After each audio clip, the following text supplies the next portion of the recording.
I'm joined now by Bill Shorten, the member for Maribyrnong. Good to see you out here on the campaign trail in Aston. What do you make of Peter Dutton's comments in regards to looking at the NDIS in order to pay for the AUKUS commitment? Oh my God, what was Peter Dutton thinking?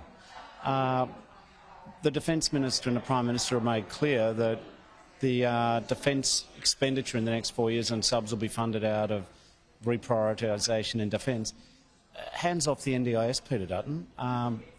We want to make this. We want to make the scheme more effective. We want to make sure every dollar gets to people for whom the scheme was designed.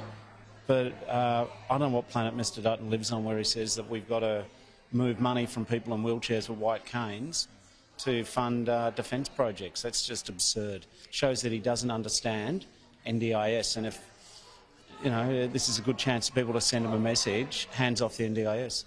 We'll get to your forum on the NDIS shortly, but I just want to ask you about former Prime Minister Paul Keating's comments in regards to AUKUS, basically attacking Labor for supporting AUKUS and the massive spend that's come with it. What's your response to Paul Keating?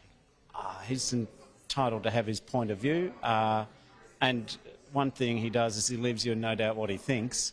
I believe the strategic nature of China has changed in the last 30 years. China has every right to rise, but they're not the China of the 1990s. And if we want to ensure stability in the region, then we have to invest in deterrence capability. And that includes this $200, $300 billion spend? The submarines are part of our capability to deter.